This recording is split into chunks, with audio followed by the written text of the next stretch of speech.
Hey everyone, this is Pete. Welcome to Atari A to Z, a series of short playthroughs of Atari 8-bit games, some of which I grew up with and some which are new to me. Today is one of the former. I've actually got a physical copy of it as well. This is Attack of the Mutant Camels by Jeff Minter, released in 1984 for the Atari 8-bit computers after originally being released in 1983 for the Commodore 64. This is a game actually fairly closely based on the 1982 Atari 2600 game based on Star Wars The Empire Strikes Back.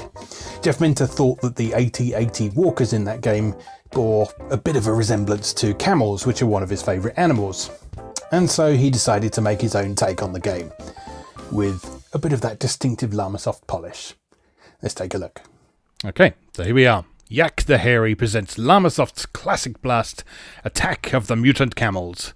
So, this title screen is pretty typical of Jeff Minter at the time. For the unfamiliar, Jeff Minter is a developer who's actually still making a lot of games today.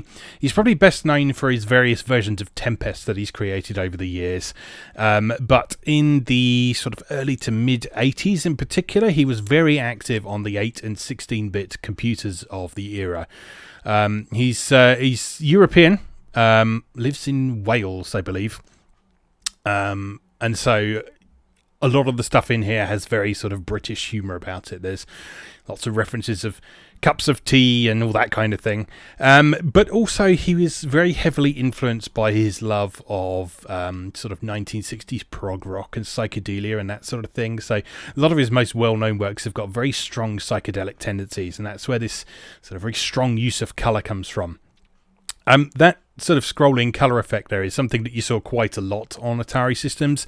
Both the old 2600 was capable of doing that as well, actually. But it's, for me anyway, it's most associated with the Atari 8-bit.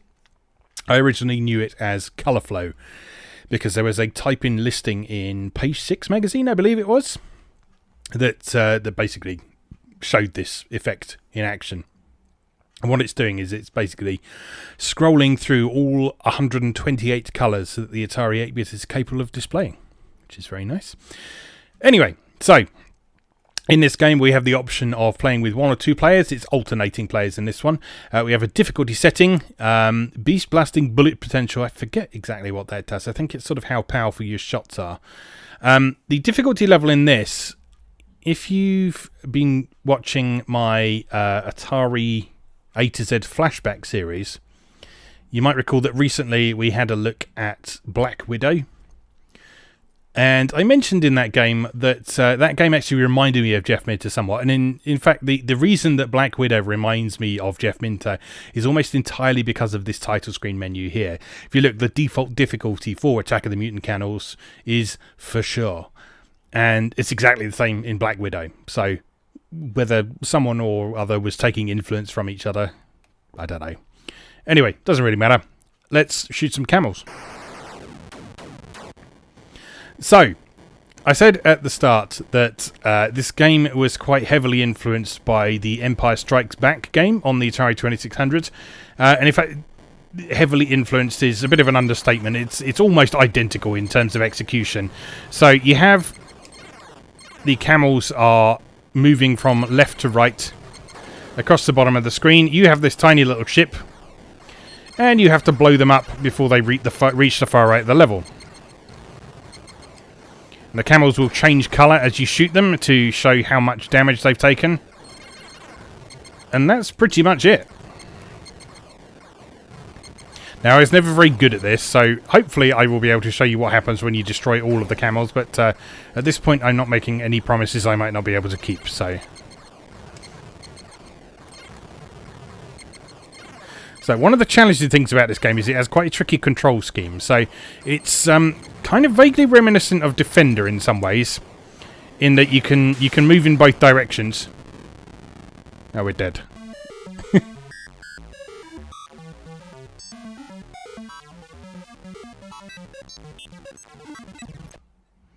When you're quite finished. Yeah, so it's quite reminiscent of Defender in that you can reverse direction. But you... let's see what turning that up does. Beast blasting potential goes up to 8. Okay. Alright, yeah, anyway, as I was saying, quite reminiscent of Defender in that you can reverse direction at any time, but you have quite a lot of inertia as well. So your craft can go through several different speeds, but when you turn round, you have to actually sort of decelerate first.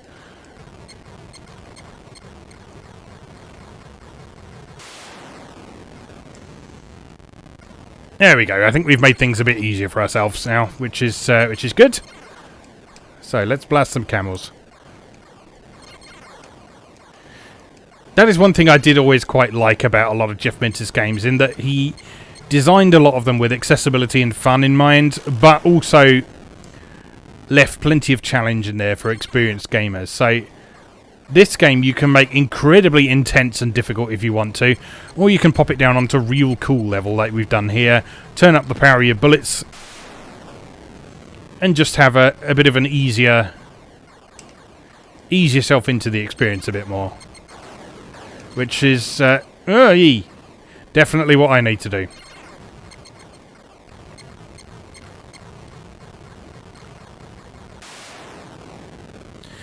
So I said at the start that this game came out on the Commodore 64 first of all. This version is quite widely regarded as the superior version for various reasons, even though the Commodore 64 version has a few aspects where it's a bit better, like the sound effects in the Commodore 64 version are a bit better, but that's because the Commodore 64 sound chip is a bit better. But the use of colour in this game in particular is something that Atari owners are always very, very keen to crow about, just because, I mean, look at it, it's lovely. This game is showing way more colours than you would typically expect from a game of this type. Alright, so between levels we have this hyperspace sequence in which you have to avoid the missiles flying at you. And I was never very good at this. If you recall back at the start of this series, I played Encounter and was also similarly bad at the hyperspace sequence in that game as well. But, oh, come on! Ah, we've done it. Lovely. Nice big bonus for us. And then a slight change in colour. Camels are slightly faster. And then you do it all over again. And that's the whole game, really.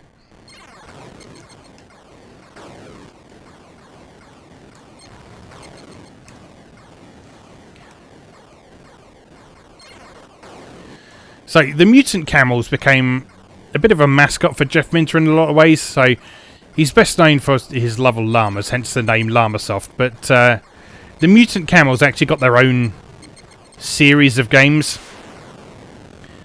Not all of those came out on the Atari, unfortunately, but some of them did. So we had Attack of the Mutant Camels. There was Revenge of the Mutant Camels, in which you played one of the camels, and that was more of a traditional shoot-'em-up. That later got a sequel, Revenge of the Mutant Camels 2, that I believe wasn't actually developed by Jeff Minter. Because I remember playing that on the ST and being quite disappointed that it didn't feel quite right for a Llamasoft game. And then also there was a very strange situation with the release of Minter's games in the States, in that the Attack of the Mutant Camels and the Grid Runner series kind of got muddled up with each other. And so if I remember correctly, the game that came out as Attack of the Mutant Camels in the States was actually what we know as Grid Runner in Europe. And Grid Runner, as anyone who's played it will know, is a game that does not involve any camels at all.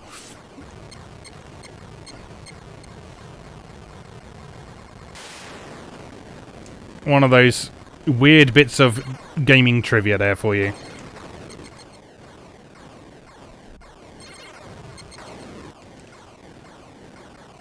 Ooh. Yeah, you can probably see how the control scheme in this makes things challenging, especially when you get hit by something and you get absolutely blasted around the screen.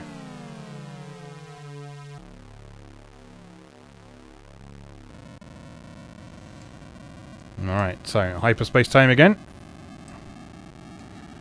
Missiles are a bit trickier this time, as we've got 3 coming at us at once. One slow, one medium, one quick.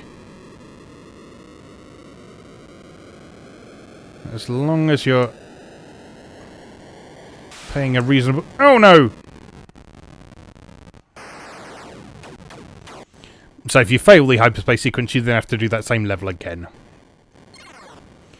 Which is not really the end of the world because, you know, each level is exactly the same, except at a slightly different speed.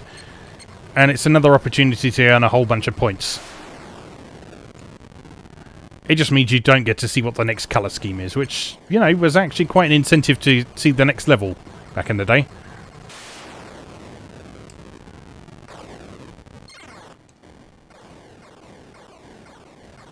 So one key difference between this and Empire Strikes Back on the 2600 is that you can shoot the camels in the legs on this one.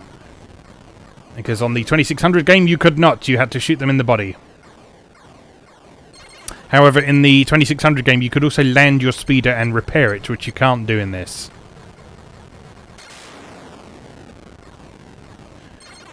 You just have to deal with the consequences of any incompetence.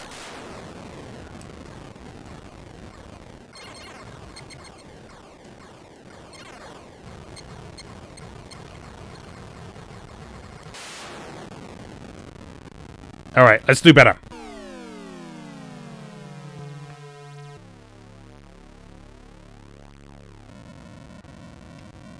Ooh. And he got hit by the first set of missiles there. So I think sort of key to success in this first bit is a bit of a zigzag pattern. Because if you look, they sort of spawn on the screen pretty much where you are at the time. And so if you keep zigzagging, that should, in theory, avoid most of them. There we go.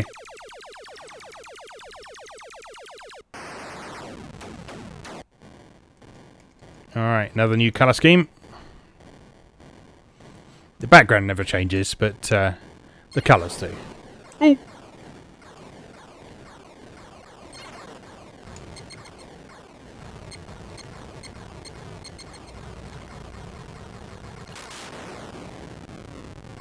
The camels aren't actually any tougher, they just move a little bit faster. So that kind of gives you less time to shoot them before they reach where you are on the screen.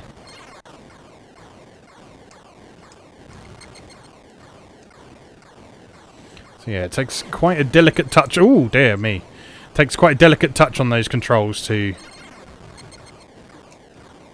keep that ship handling how you want it to.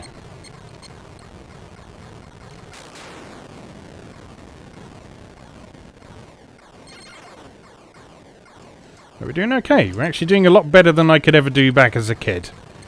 Which is maybe not surprising, but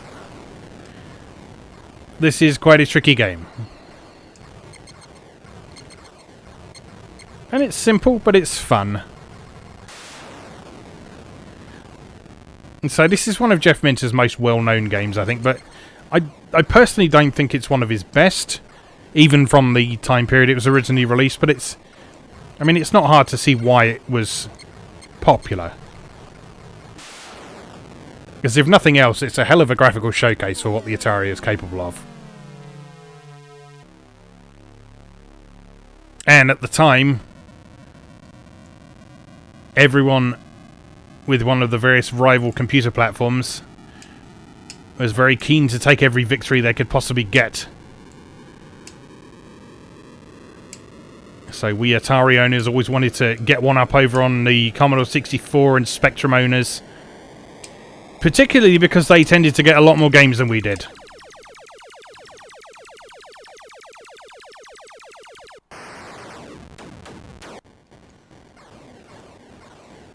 Alright, I think by this point we're actually at the stage where we would start on the For Sure level. Because this is the same colour scheme as we have on For Sure, and you see they're moving a hell of a lot faster now. So, going by my previous performance on this, this may well be the end from here. Alright, one down.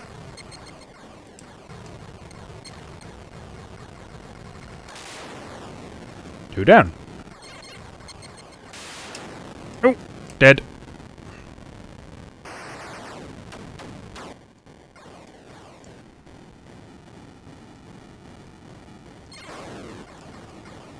I've talked a bit previously about the sort of iconic sounds of the Atari's Pokey Chip, and this game is absolutely full of them.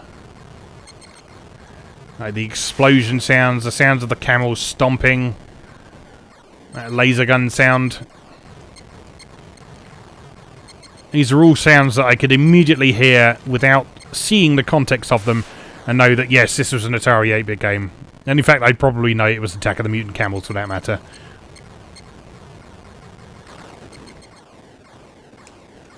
It was rather like that sort of twangy sound when you're shooting the camels. It's supposed to be your shots reflecting off their shields. Because, oh yes, gigantic space camels, they have shields. That's why they take so many shots to kill.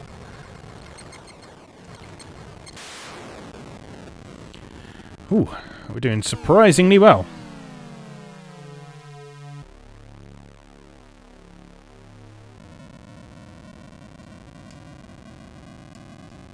Ooh.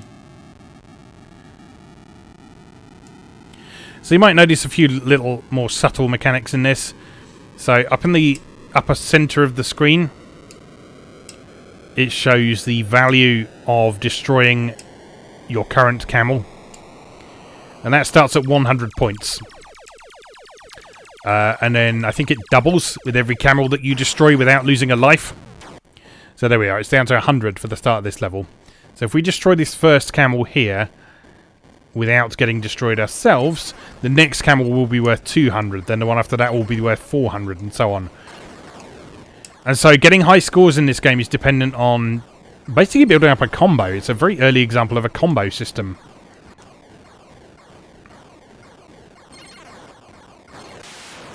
Oh no!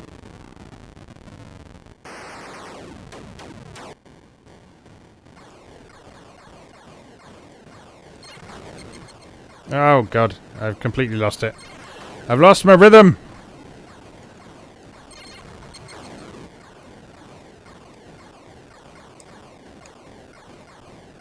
You come to me, camel.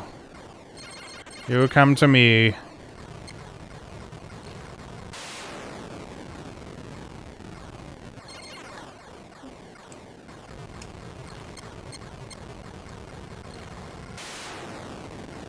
You see, we only just have enough time to completely destroy the camel before it reaches the right-hand side of the screen at this point.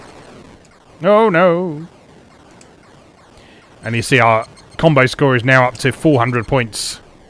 But if I get destroyed, that will reset down to 100 again. And I think that's probably going to happen any minute now.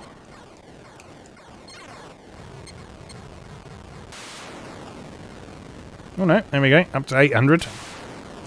And now we're dead. And that's that. That is Attack of the Mutant Camels from Jeff Minter and Llamasoft for the Atari 8-bit computer. Hope you enjoyed that. As always, thank you very much for watching, and I'll see you again next time. Thanks for watching. If you enjoyed this video, please help out the channel by leaving a like or a comment and subscribing. New episodes of Atari A to Z are on Tuesdays and Atari ST A to Z on Thursdays. Check out atariatoz.wordpress.com for a full archive. Do please also check out my other projects moegamer.net, where I explore Japanese and Japanese-inspired games from yesterday and today, and videopackgames.wordpress.com, which aims to catalogue a small but well-formed library of the Philips G7000 Videopack computer, also known as the Magnavox Odyssey 2. You can also support my work on Patreon or buy me a coffee. You can find links to do both down in the video description. Thanks again, and I'll see you next time.